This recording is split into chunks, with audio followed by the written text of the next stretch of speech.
안녕하세요. 저는 얼마 전 시댁 식구들의 욕심으로 남편과 이혼하고 지방에서 홀로 아이를 키우고 있는 40대 평범한 여성입니다. 오늘 제가 이렇게 사연글을 보내게 된 건 정말 욕심만 가득한 시댁 사람들의 진짜 모습을 많은 사람들에게 알려드리고 싶어서예요.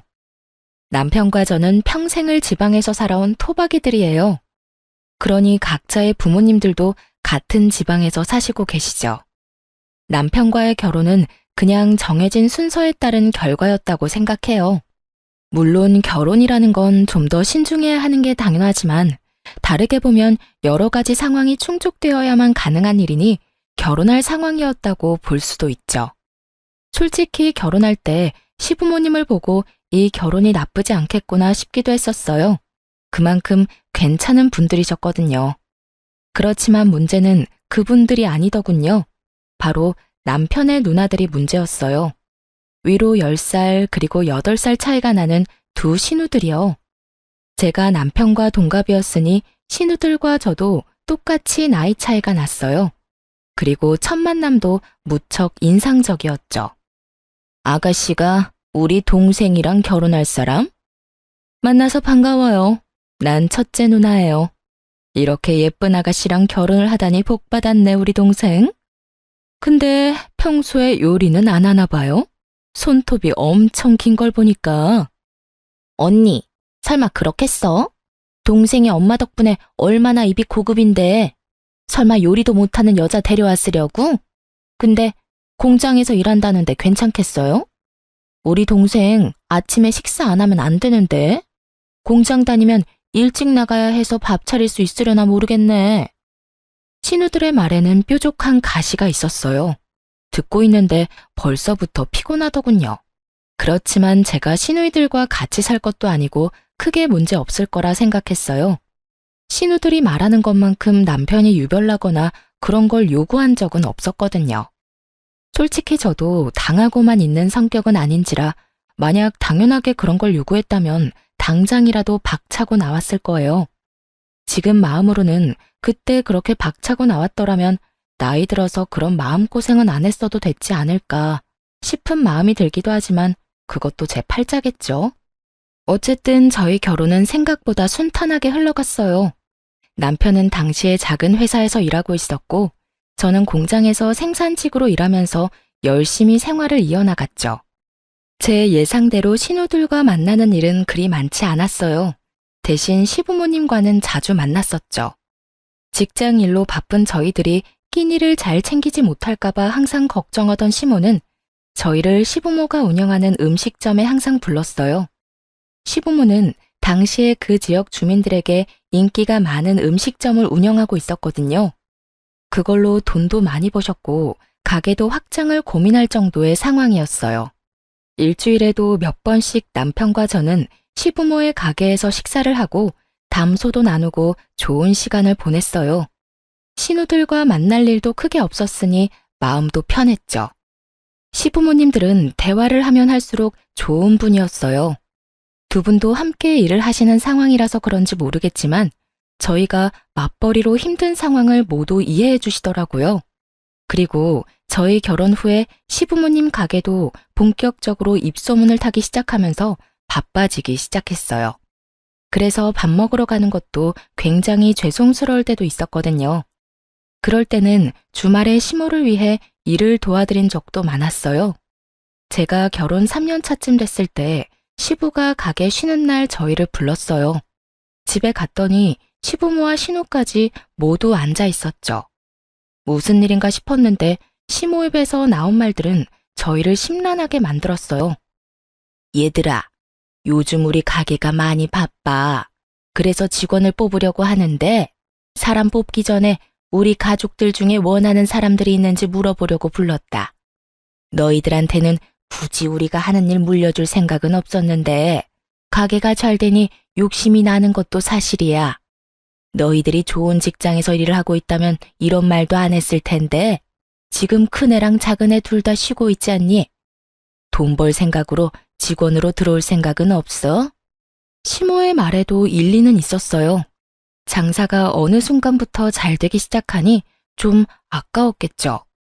그런데 그것만 보고 덤비기에는 무척 힘든 일이었어요. 옆에서 봐왔으니 더 잘 알 수밖에요. 일찍 일어나서 밑준비를 해야 하는 건 물론이고 늦게까지 있어야 하는 그 일들을 섣불리 시작하기에는 다들 마음이 가지 않았을 거예요. 게다가 큰 신우는 전업주부고 작은 신우도 파트타임으로 일을 하고 있었으니 누구 하나 맡아 하기를 꺼리는 눈치더라고요. 저는 생산직으로 일하고 있으니 해당 사항 없다고 생각해서 저는 그냥 가족회의에 참석하는 느낌으로 듣고 있었어요.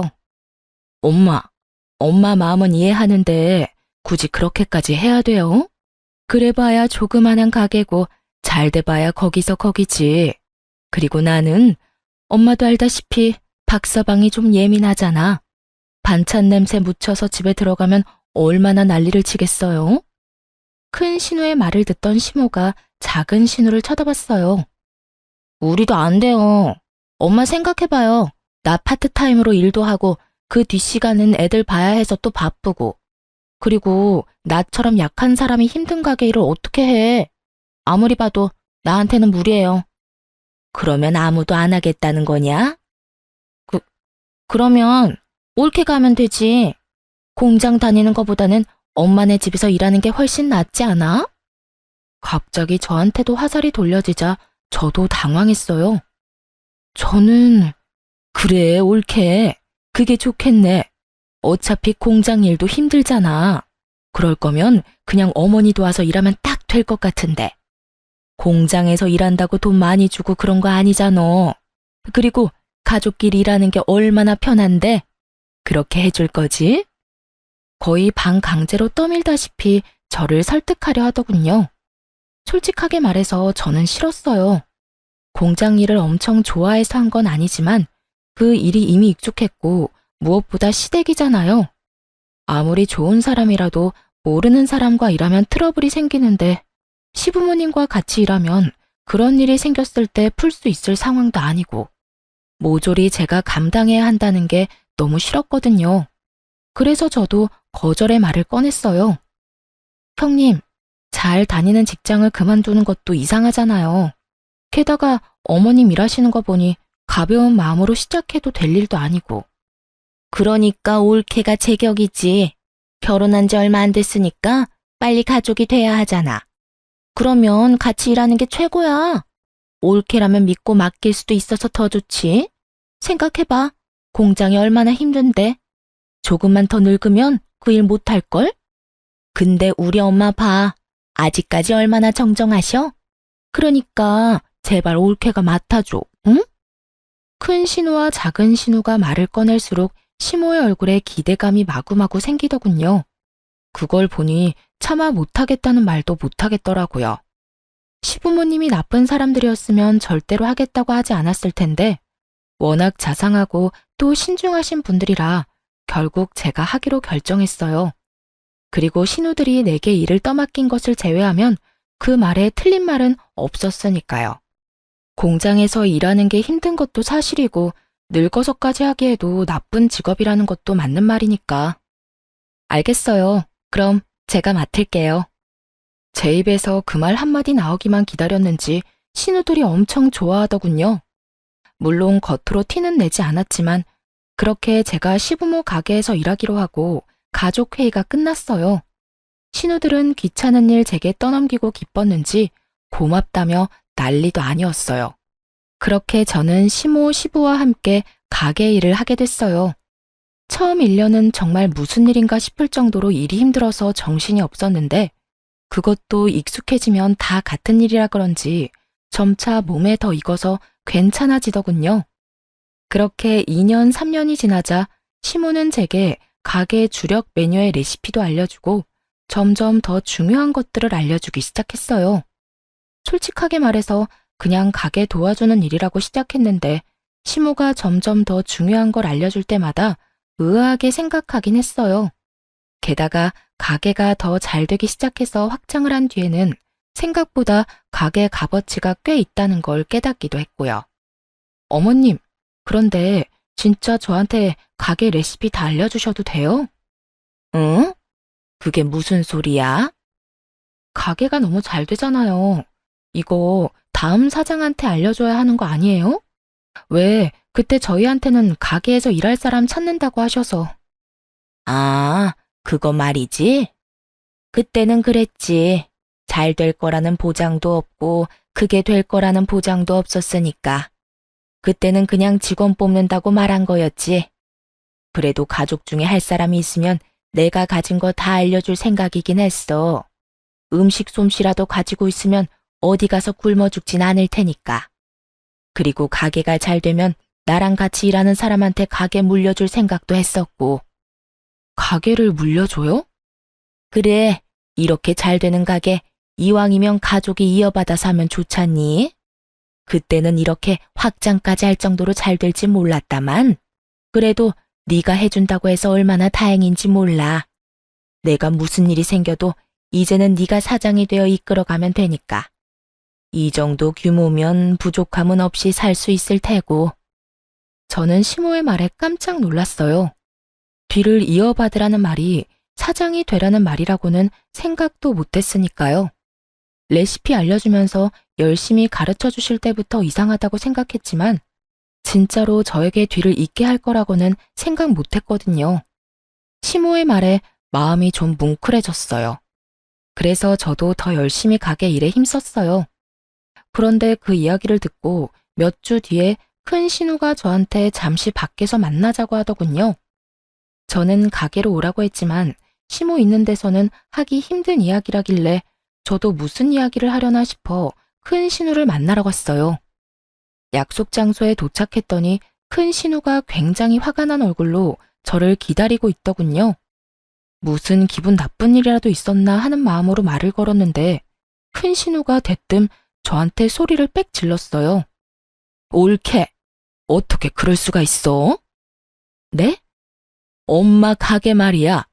엄마가 올케한테 가게 물려주겠다고 했다며? 아니, 어떻게 그 가게를 올케한테 물려준다 그래? 뜬금없는 신우 말에 어이가 없는 건 저였어요. 애초에 두 딸한테 기회를 먼저 준 게 시모였고 그거 귀찮고 싫다고 저한테 떠밀었던 게 신우들이었으니까요. 그런 건 원래 딸들이 물려받는 게 당연하지. 어떻게 엄마랑 일하면서 그런 짓을 해? 아무리 돈에 눈이 멀어도 그렇지. 가게를 홀라당 가져갈 생각을 하냐고. 설마 그거 노리고 그때 일하러 들어가겠다고 한 거였어? 그때부터 작정했던 거냐고. 형님께서 무슨 이야기 하시는지 잘 모르겠네요. 그때 시어머니 밑에서 일하라고 등 떠밀었던 건 형님이잖아요. 그래서 제가 일 그만두고 들어가게 된 거고. 기억 안 나세요? 그랬긴 했지. 그렇지만 그때는 그냥 직원이었지. 그 가게 물려받는다는 거 알았으면 내가 했을 거야. 듣고 보니 참으로 욕심이 가득한 말이었어요. 그걸 숨길 생각도 없어 보였고요. 형님, 제가 하겠다고 한 게 아니라 어머님이 그렇게 정했다고 하신 거니까 어머님한테 여쭈어 보세요.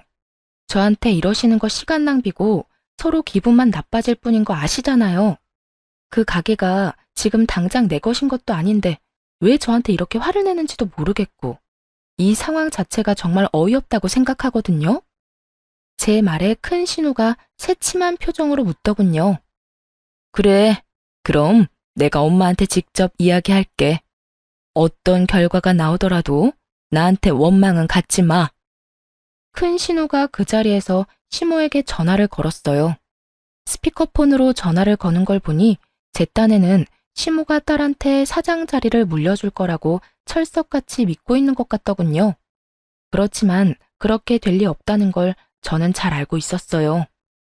여보세요? 네가 웬일이냐 이 시간에? 엄마, 다른 게 아니라 하나 물어보려고 전화했어요.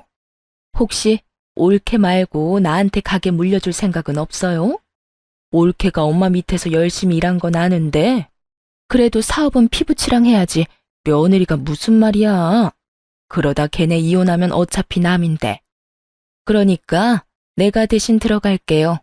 지금이라도 배우면 되잖아요. 선 넘는 발언도 서슴없이 하는 큰 신우를 보며 저는 고개로 쯧쯧 혀를 찼어요. 왜냐면 저는 시모가 무슨 생각을 하는지 정확하게 알고 있었거든요. 음식점 사장이 애들 장난질이야? 가게 사장이 될 기회를 걷어찬 건 너희들이었어. 그런데 이제 와서 뭐? 나는 가게 소중하게 생각 안 하는 너희들한테 내 가게 맡길 생각 없다. 그리고 네가 가게에 대해서 뭘 알아? 여태껏 엄마 가게에 와서 도와준 적도 한 번이 없는 것이 무슨 가게 일을 넘겨받겠다고 난리야. 바쁘다는 동안 와서 도와준 건 네 올케뿐이었으니 가게는 며느리한테 물려주는 게 당연한 일이야. 네 아버지도 그렇고 나도 그렇고 며느리를 예비 사장으로 이미 확정했으니 다음부터 이런 일로 시끄럽게 굴지 마. 냉정한 시모의 말에 놀란 건 큰 신우였어요. 큰 신우는 시모가 딸이 아닌 며느리에게 가게를 물려준다는 게 도통 이해가 되지 않았나 보더라고요. 시모 성격을 전혀 생각지 못한 거였죠. 제가 옆에서 일하며 지켜본 바로는 성실한 자세, 책임감, 가게에 대한 관심, 딱 이 세 가지가 예비 사장의 덕목이었거든요. 가족 회의에서 모든 가족이 모인 상태에서 이야기를 꺼낸 것도, 일부러 예비 사장 이야기를 꺼내지 않은 것도 모두 시모의 계획이었어요. 관심도 없는 사람에게 자리를 물려줘서 파산에 이르게 하느니 차라리 관심 있는 사람을 지원해줘서 가게를 잘 유지하고 싶었던 거죠. 그걸 모르고 그저 혈연이라는 이유만으로 가게 사장 자리를 탐낸 큰 신우가 시모에게 한 소리 듣는 건 당연한 순서였고요. 엄마, 앞으로 잘하면 되잖아. 옳게도 하는 걸 내가 못할 리도 없고. 그 문제가 아니라고 했지? 이미 며느리한테 가게 비법 다 알려줬으니 내 손 떠난 일이야. 그러니까 너도 더 이상 관심도 없는 가게 일에 관심 끊어. 하라고 할 때는 언제고 난리를 치더니만 왜 이제 와서 아깝냐? 그런 욕심 가득한 마음으로 가져갈 수 있는 게 아니다. 결국 제 앞에서 시모에게 망신당한 신우는 저를 한번 째려보더니 휙 돌아가 버리더군요. 저는 떠나는 큰 신우 등을 보며 상냥하게 말했죠. 살펴가세요, 형님. 멈칫하더니 돌아선 큰 신우 얼굴에 짜증이 가득하더군요. 그 뒤로 큰 신우는 가게에 대한 이야기를 한 적은 없지만 그 외의 일로 저를 타박하기 시작했어요. 눈에 가시처럼 여기는 게 고스란히 보였죠. 제가 아무 반응 없이 받아줬더니 선을 넘더라고요. 옳게도 참 너무하지. 욕심이 아무리 많아도 이러는 건 아니지 않아? 다들 그렇게 생각 안 해? 막말로 그 가게가 어째서 피 한 방울 안 섞인 며느리 손에 들어가야 하냐고. 다른 가족들이 모두 있는 곳에서 그렇게 말했다가 결국 시모 귀에 그 이야기가 흘러들어갔어요. 큰 신우가 저를 돈 욕심내는 나쁜 며느리라고 소문내고 다니는 바람에 시모가 화가 많이 났죠. 사실대로 말하자면 큰 신우가 저한테 나쁘게 하도록 일부러 놔뒀어요. 제가 아무 반응 없으면 저를 더 열받게 하려고 선을 넘을 테고 그걸 시모 귀에 들어가도록 적당히 상황만 만들면 시모의 분노가 더 클 테니까요. 저는 열심히 제 일만 하면 될 일이었죠. 저는 이런 이야기를 들으면 시모가 큰 신우로 혼낼 줄 알았거든요. 그런데 그게 아니었어요. 큰 신우가 제 험담을 한다는 이야기를 듣고는 오히려 제게 찾아와 아예 다른 일을 하셨어요. 아가, 미안하다. 내가 우리 집안 간수를 못해서 성실한 네가 험담을 듣도록 만들었어.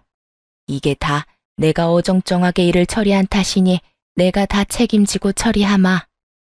어머님, 그런 말씀 마세요. 그 어디에도 어머님 잘못은 없어요. 어머님이 저한테 얼마나 잘해주셨는데. 제가 괜찮다고 말했지만 시모는 강경하게 말하더군요.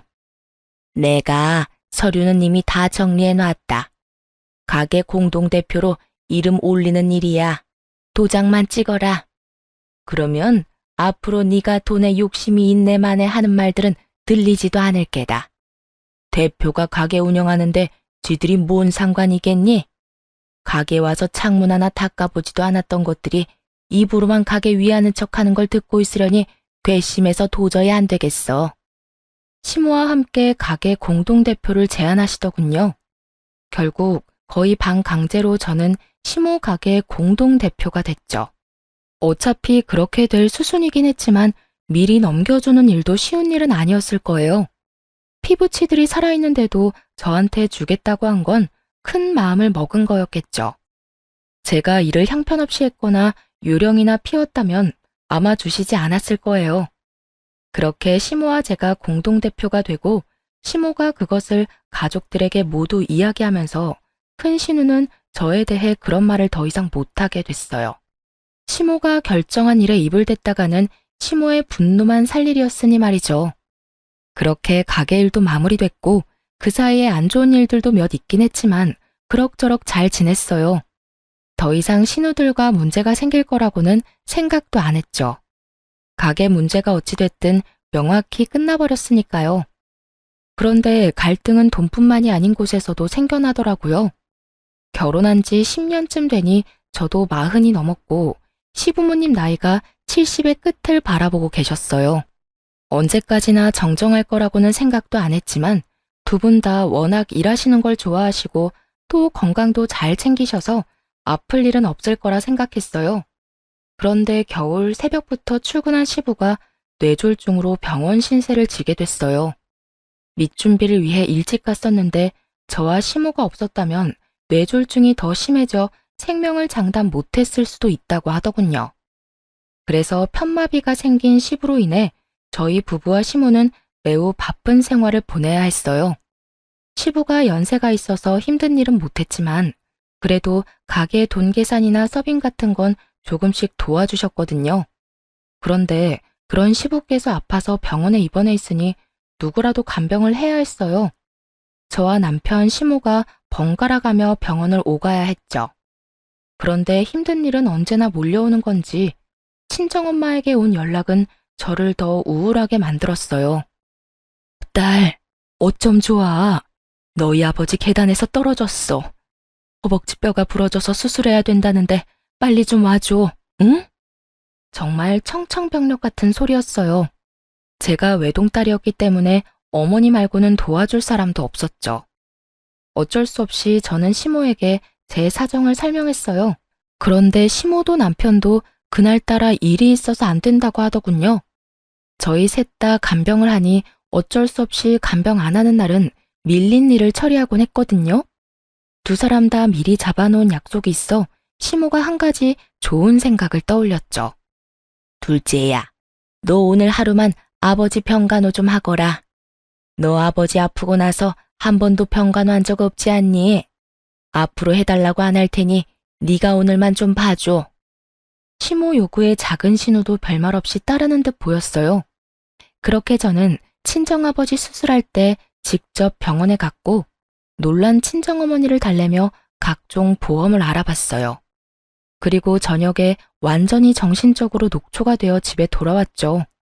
그런데 저녁 9시쯤에 작은 신우에게서 전화가 왔더군요. 저는 감사 인사라도 해야겠다 싶은 마음에 전화를 받았어요. 옳게, 어떻게 이럴 수가 있어? 어떻게 시어머니를 시켜서 자기를 나한테 떠넘겨? 그게 어디서 배워먹은 짓이야? 일이 있더라도 나한테 맡길 일이 아니지.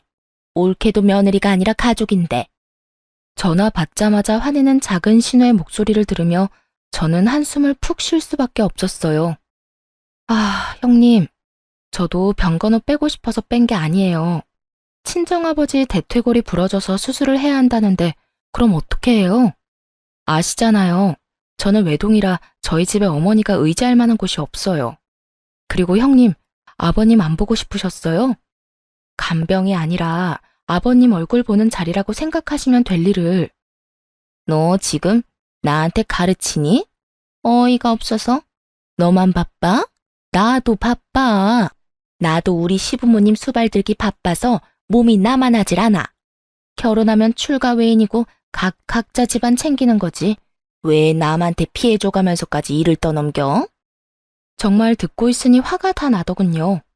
시모가 이야기 꺼냈을 때는 그렇게 하겠다며 아주 공손하게 말 듣는 척 해놓고 결국 일 끝나고 저한테 전화해서 화풀이라니. 한마디 더 하려다가 어차피 말도 안 통한다 싶어서 네네 하고 전화 끊었어요. 다음에는 간병인을 고용해서라도 작은 신우는 절대 부르지 않겠다 다짐까지 했죠. 그런데 그 전화 받은 다음 날 작은 신우가 시부 입원한 병원 근처에 있는 어느 상가 빌딩에서 나오는 걸 봤어요. 그런데 그 빌딩은 1층이 뽑기 가게에 위로는 헬스장, 사교 댄스 학원만 있었거든요. 계단을 타고 오르는 걸 보니 헬스장 아니면 사교 댄스장인데 헬스장은 그날 정기적으로 문을 닫는 날이더라고요. 그걸 알고 나니 참 어이없었죠. 시부모 수발 들어야 한다는 사람이 사교 댄스장이나 들락날락거리고 있었으니 게다가 자기 아버지가 아파서 병원 신세를 지고 있는데 그놈의 사교 댄스를 가고 싶었는지 참 열불이 나더군요. 제가 말해봐야 백날 소용없는 짓이고 작은 신우가 귀담아 들을 것 같지도 않아서 속으로만 혀를 차며 조용히 집으로 돌아왔어요. 그런데 말이죠. 며칠 뒤에 저는 뜻밖의 전화를 받았어요. 바로 작은 신우의 남편인 아주버님이 저한테 연락을 했더라고요. 원래 연락을 할 일이 없는 사이고 무슨 일이 있으면 남편과 작은 신우 통해서 말을 전하는 게 더 편한데 직접 제 전화로 전화를 하셨더라고요. 처음에는 모르는 번호라서 아예 안 받으려고 했었죠. 그런데 연달아 연락하는 모양새가 왠지 스팸 전화는 아닌 것 같아 전화를 받았어요. 처남댁, 내가 꼭 처남댁한테 하고 싶은 이야기가 있어서 전화했어. 아, 네, 아주버님. 말씀하세요. 무슨 일 때문에 연락하셨어요? 저는 아주버님이 제게 물어볼 게 있나 보다 싶었죠. 신우를 통하지 않고 연락이 왔으니까요. 그런데 아주버님이 아주 묘한 소리를 하더군요. 우리 와이프 오늘로 벌써 나흘째 장인어른 병간호 중이야. 부모님 아프니 가볼 수 있지. 하지만 그렇다고 해서 우리 부모님도 힘든데 와이프가 자기 친정에만 매달리는 것도 좀 아니지 않겠소? 그리고 장인댁에는 자식이 셋이나 되잖나. 그러면 간병도 나눠서 해야 맞는 거고. 우리 쪽은 얼마 전에 형님 돌아가시고 나 혼자라 힘든데. 전 당황했어요. 작은 신우는 딱 한 번 저 대신 대타로 뛴 이후에 한 번도 저를 도와준 적이 없었거든요. 그날 하루를 제외하고는 여전히 시모와 남편 제가 번갈아 가며 간병을 하고 있었는데 이런 이야기를 들으니 어이없죠. 처남댁이 얼마나 힘든지는 나도 아네. 그렇지만 그렇다고 내 아내를 그렇게 오랫동안 붙잡아 놓으면 어떡해? 와이프가 친정아버지 병간호 때문에 시어머니 병간호까지는 힘들다면서 지금 며칠 동안 그쪽으로만 출퇴근하잖아. 잠시만요, 아주버님. 뭔가 잘못 알고 계신 것 같은데요. 작은 형님께서 아버님 간병하신 건 하루뿐이에요. 그 뒤로는 와보지도 않으셨어요. 일주일에 딱 한 번 오시기는 하시는데 1시간도 안 돼서 가시고요. 뭐? 그게 사실이야? 네. 못 믿으시겠으면 어머님이랑 남편한테 전화해 보세요. 다들 당번 정해서 시아버지 간병 중이고 안 되는 날에는 따로 형님들께 부탁드리는데 여태 저만 딱 한 번 부탁했을 뿐이에요. 남편에게는 친정아버지 간병 간다고 숨기고 열심히 유희를 즐기고 있었던 작은 신우의 대담함에 놀라기도 했어요. 저는 이 기회를 놓치고 싶지 않았어요. 분명히 작은 신우를 혼쭐을 내줄 수 있는 절호의 기회였죠. 아주버님, 제가 말씀드리기 좀 조심스러운 일이 있는데요. 사실 아버님 병원 근처에서 작은 형님을 뵌 적 있었어요. 그게 사교 댄스 학원을 다니시던데요. 사교 댄스? 충격을 받은 아주버님은 아무 말도 못하더군요. 어딘지 알려드릴까요? 한번 찾아가 보시면 될 것 같은데. 결국 아주버님의 성화에 사교 댄스 주소를 알려줬고 이틀 뒤에 난리가 났죠. 작은 신우가 아주버님한테 탈탈 털린 채로 시댁으로 왔거든요. 무슨 이야기인지는 말도 안 하고 저만 끊임없이 노려보더군요. 옳게. 어떻게 그럴 수 있어? 우리 남편한테 그런 말하면 내가 곤란해질 거라고는 생각도 안 한 거야? 남편이 나한테 얼마나 화가 났는데 왜 그런 쓸데없는 말을 해서 이 난리를 피워? 느닷없이 저에게 화를 내는 작은 신우를 보며 저는 억울하다는 표정으로 말했죠. 작은 형님, 제가 뭘 어떻게 했다고 이러세요? 저도 피해자예요. 아주버님이 저한테 전화와서 엄청 혼내시는데 그럼 제가 하지도 않은 일로 욕을 먹어야 한다는 뜻이에요? 그리고 제가 뭘 알려드렸던 그게 거짓말도 아니고 제가 본 그대로 말씀드렸을 뿐인데 저한테 이러시면 곤란하죠. 아니 이게 다 무슨 말이야? 도대체 뭐 때문에 박서방이 그렇게 화가 났어? 둘째 네가 말해봐라. 작은 신우는 시모 눈치를 보더니 입술을 꽉 닫아버리더군요. 시모가 작은 신우를 보더니 이번에는 저에게 눈빛으로 물어보더라고요. 저는 아는 그대로 말해줬죠. 아주버님이 저한테 전화와서 작은 형님을 왜 자꾸 부르냐고. 벌써 며칠째 장인어른 병간호 하느라 시어머니 병간호는 하지도 않는다며 저한테 너무하다고 화를 내셨어요. 그래서 제가 무슨 소리 하시냐. 작은 형님은 딱 한 번 나 대신 병간호 해준 거 말고는 병간호 한 적 없다고 말씀드렸죠. 작은 형님이 어디 가시는지 궁금해 하시길래 제가 본 그대로 사교 댄스 학원에 다니시는 것 같다고 말씀드렸을 뿐이에요. 뭐? 야, 너희 아버지 핑계대고 지금 탱자탱자 놀았어? 그것도 사교 댄스? 네가 정신이 나갔네, 정신이 나갔어. 그런 주제에 올케가 하루만 네 아버지 간병해달라는 거 가지고 그 난리를 쳤어? 시어머니도 친정아버지도 너한테는 사교 댄스보다 못하다 이거야? 모든 걸 알아버린 시모가 작은 신우의 등짝을 후려째더군요. 속이 어찌나 시원하던지. 작은 신우가 저를 노려봤지만 뭐 어쩌겠어요. 자기가 뿌린 대로 거둔 것을. 솔직하게 말해서 작은 신우가 그렇게 난리만 안 쳤어도 신우가 사교 댄스 다닌다는 건 말 안 했을 거예요. 그러게 마음을 좀 곱게 쓸 것이지. 어쨌든 이 일 이후로 작은 신우는 남편에게도 밉보이고 어머니에게도 한 소리 들은 후로 본인 시어머니 수발에만 전념하며 지냈어요. 시모가 친정아버지 병간호될 생각도 하지 않고 시어머니나 모시라고 하면서 앞으로 2번 다시 친정 핑계대고 거짓말로 속이지 말라고 큰 소리를 치셨죠. 결국 이 2사건으로 저와 신우들의 관계는 완전히 틀어졌어요. 대신 시모와의 관계는 돈독해졌죠. 시부는 꽤 많이 회복이 되기는 했지만 정상적인 생활은 거의 불가능했어요. 편마비로 인해서 부축이 없으면 거동도 잘 안 될 정도셨거든요. 시모가 처음에는 입원을 시키려고 했는데 그마저도 신우들 반대에 잘 되지 않았어요. 엄마, 아버지를 왜 입원시켜? 집에서 충분히 돌볼 수 있는데. 나도 며느리 고생시키고 싶진 않다. 그리고 다들 일하는데 어떻게 너희 아버지를 집에서 돌봐? 말도 안 되는 소리야. 왜 말이 안 돼? 내가 복지센터에 상담해봤어. 주간 보호라고 낮 동안 어르신들 봐주는 거 있대. 점심도 주고 어린이집처럼 차량으로 집까지 이동도 해주고. 그거 하면 될 것 같은데? 형님, 그런데 그것도 돈이 좀 들던데 거기에 드는 비용은 셋이서 나누면 될까요? 솔직히 당장 집에서 내내 시부를 보라는 것도 아니니 그 정도는 이해하고 넘어가려고 했어요. 어차피 3남매이니 셋이서 나누면 돈도 얼마 안 될 테고 좀 힘들긴 하겠지만 퇴근하고 조금만 시간 보내면 잠자는 시간일 테니까요. 그런데 신우들이 그 돈을 절대 못 준다며 버티더군요. 그 이유가 더 웃겼어요. 올케, 정말 욕심이 끝도 없네. 올케가 어머니 가게 물려받을 건데 왜 우리까지 책임을 떠안아야 해? 막말로 부모님 재산이 저 가게 하나인데 그거 가져가면서 부모님 모시는 것도 우리한테 맡기려고 한 거야? 가게를 가져갈 거면 책임도 같이 져야지. 그러면서 돈은 절대 못 준다며 버티더군요. 저는 답답해서 남편에게 말했어요.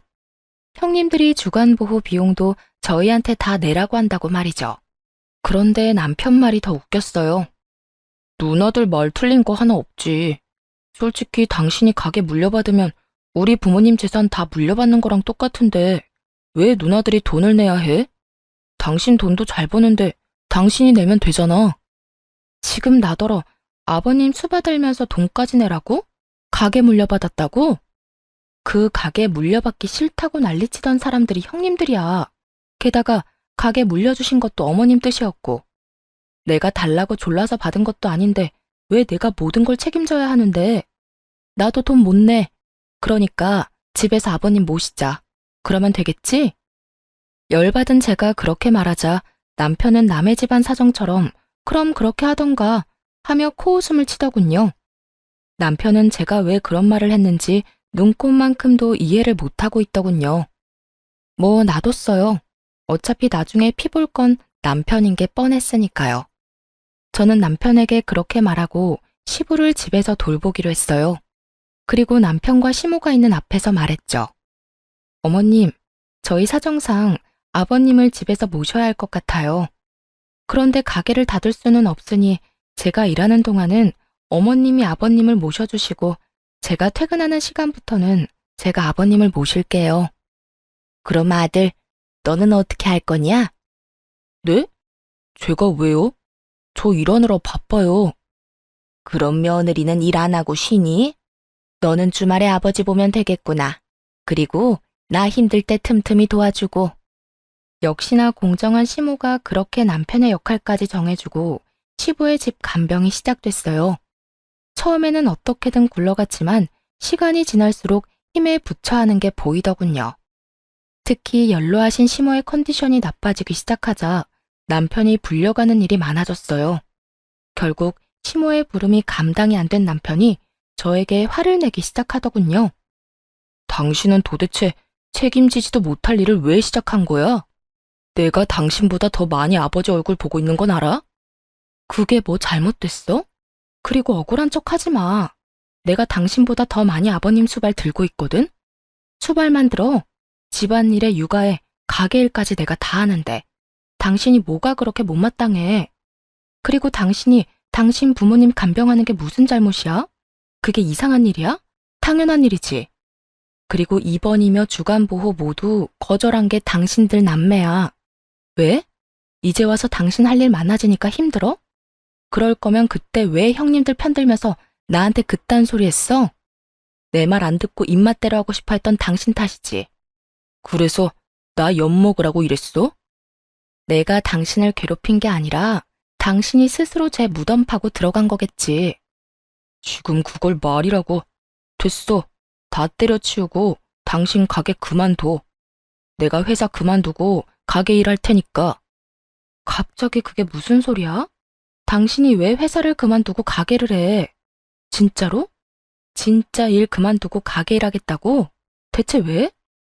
내가 언제까지 당신 눈치 보면서 살아야 해? 이번 일도 봐. 당신이 하라는 대로 안 하니까 나 엿먹이려고 이런 수작질한 거 다 알아. 어머니 아버지가 당신 좋아한다고, 당신한테 의지한다고 나를 별것 아닌 놈 취급한 건 당신이야. 어이가 없었어요.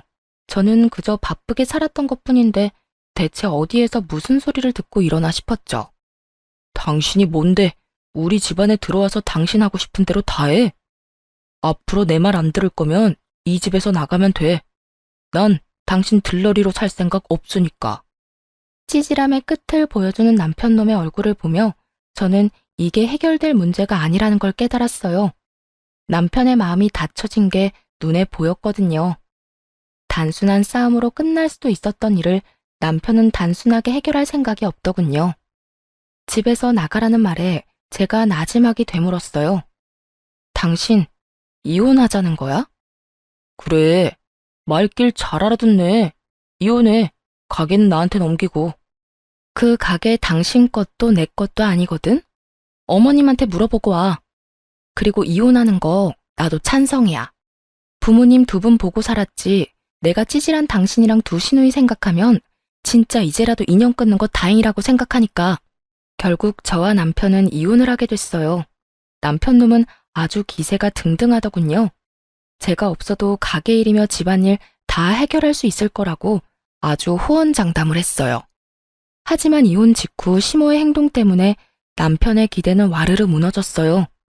이혼을 하고 나자 시모가 저를 따로 만나자고 하더라고요.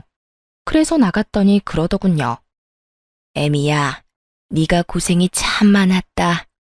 내 밑에서 힘들게 일도 하고 모자란 아들놈 때문에 이리 이혼까지 하게 돼서. 그래도 내 손주들 엄마잖니? 그러니까 내 가게 네가 온전히 가져가거라. 그걸로 애들 키우고 열심히 살아. 네가 해온 것들을 보니 너라면 충분히 그 가게 잘 살릴 수 있을 거야. 시모의 행동에 저도 당황했어요. 신우들 말처럼 제가 피도 한 방울 섞이지 않았는데 음식점을 고스란히 물려주겠다니. 그러지 않으셔도 돼요. 이미 이혼했는데 그런 것까지 받으면. 그만. 내가 너 좋으라고 주는 줄 아냐? 손주들 생각해서 주는 거야. 애들 데려가면서 가게까지 이르면 어떻게 먹고 살 거야? 이혼을 했지만 손주들은 내 손주들이다. 그러니까 잔말 말고 받아. 우리는 그간 모아놓은 돈이 제법 되니 괜찮을 거다. 어떻게든 가게를 제 손에 들려주려는 시모 모습에 결국 고마운 마음으로 가게를 물려받았어요. 오로지 단독 대표가 된 거죠. 시모는 제게 가게를 넘기고 가게에 아예 나오지도 않으셨어요. 몇 번 전화 통화를 하니 시부 병간호를 하고 있다더군요. 남편 놈이 버는 돈으로는 간병인을 구할 수도 없고 신우들이 봐줄 사람들도 아니니 어쩔 수 없는 상황이었던 것 같아요. 그런데 그 이후로 시모와의 연락이 뚝 끊겼어요. 거의 1년 넘게 연락이 안 되다가 어느 날 갑자기 전 남편이 가게로 찾아왔더군요. 거들먹거리며 저한테 명령조로 말도 안 되는 말을 짓거리더라고요. 당신한테도 알려야 할 것 같아서 전화했어. 우리 어머니 치매 걸렸어. 아버지 병간호하다가 스트레스 많이 받으셨는 것 같아. 그래서 하는 말인데 당신 우리 어머니 좋아했잖아. 얘 가족의 정을 봐서라도 우리 부모님 좀 돌봐주면 안 되겠어? 가게 걱정은 하지 말고 그 가게 나한테 넘기면 다 해결될 일이니까. 당신은 부모님만 잘 돌봐주면 돼. 그러면 내가 월급으로 돈도 줄 테니까. 정신 나간 소리를 찍찍 해대는 전 남편의 목소리에 저는 코웃음이 다 났어요. 뭘 모르니 저렇게 용감하게 짖을 수 있는 거겠죠? 당신이 병간호하면 되지 왜 나한테 명령질이야? 부탁을 해줘도 들어줄까 말까 한 판에 뭐? 가게 넘기고 부모님이나 돌봐주라고? 한 달에 월급을 1,000만 원을 준다고 해도 안 한다 이놈아. 이 가게에 어머님이 직접 내 손에 들려주신 거 당신은 모르지? 어머님이 손주들 힘들게 키우지 말라고 나한테 주신 건데 네가 애비면 자식 생각을 해서라도 뺏으면 안 되지. 전 남편놈은 아직까지 어머니와 제가 공동대표라고 알고 있더군요. 제 말을 듣고서야 시모가 대표 자리에 없다는 걸 알고 완전 난리를 쳤어요. 왜 이 가게가 당신 거야? 어머니가 진짜 당신한테 주신 거라고? 이건 뭔가 잘못됐어. 그건 우리 어머니 거라고. 가게 가져갈 생각이라면 꿈 깨. 이미 옛날에 명의도 나한테 이전됐고 대표도 나 혼자야. 당신이 가져갈 수 있는 건 하나도 없다고. 제 말에 충격을 받은 전 남편은 부러움에 배가 너무도 아팠는지 생떼를 쓰며 입에 담지도 못할 말들을 저에게 쏟아붓더군요. 그 욕을 들으며 저놈이 제 자식들 아빠라는 게 새삼 부끄러울 지경이었어요. 지금 상황이 어떻게 된 건지 당신이 몰라서 그래. 나 지금 부모님 두 분 다 내가 모시게 생겼거든? 그것도 돈도 한 푼 못 받고. 가게라도 있어야 이걸로 누나들을 어떻게든 부모님 수발 들도록 만들 수 있을 거 아니야. 참 대단한 아들이네. 나랑 이혼하고 신우들한테 시부 떠넘겼다며? 내가 모를 줄 알아? 결국 혼자 두 분 모시게 생겼네. 아주 효자야, 효자. 웃는 저를 바라보던 전 남편 표정이 아주 똥 밟은 것처럼 일그러지더군요. 아니, 근데 왜 이 가게에 그렇게 집착을 해? 시댁집 팔면 되잖아. 그걸로 돈 나오면 간병인을 구하던 요양원에 보내던 하면 되지. 그 집? 그거 이미 우리 누나가 담보대출 받아가서 깡통된 지 오래야. 그거 대출 받을 때도 내가 이 가게 하나 생각하면서 버텼는데 그게 언제 당신 앞으로 명의 이전이 되어 있었던 거냐고. 이게 전부 다 당신 때문이야.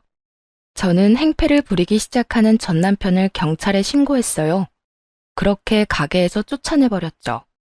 재산이 필요할 때는 시부모와 며느리 사이 이간질하고 알랑방귀 끼어가며 남한테 대리호도 시키려던 자식들이 부모 아프니까 어떻게든 서로에게 떠넘기려는 모습을 보니 이 사람들과 가족의 연을 끄는 게 다행이라는 생각이 들었어요. 이혼을 안 했더라면 저만 더 힘들어졌을 테죠. 그 모습을 보니 시부모가 저한테 가게를 물려주려 한 것도 어느 정도 이해는 가더라고요. 시모에게는 자식이나 다름없는 가게인데 자식들 성정을 알고 있으니 오래가지 않아 헐값에 팔아버릴 거라는 걸 예상한 건지도 몰라요. 이들을 보면서 정말 간절하게 느낀 게 있다면 제 자식들만큼은 절대로 저런 짓 하지 않도록 교육을 단단히 시켜야겠다는 거였어요. 눈앞에 시기와 질투에 눈이 멀어 가족으로 받아들였던 이를 내쫓는 것도 모자라서 늙은 부모를 모시기도 싫어하는 사람들처럼 만들고 싶지는 않거든요.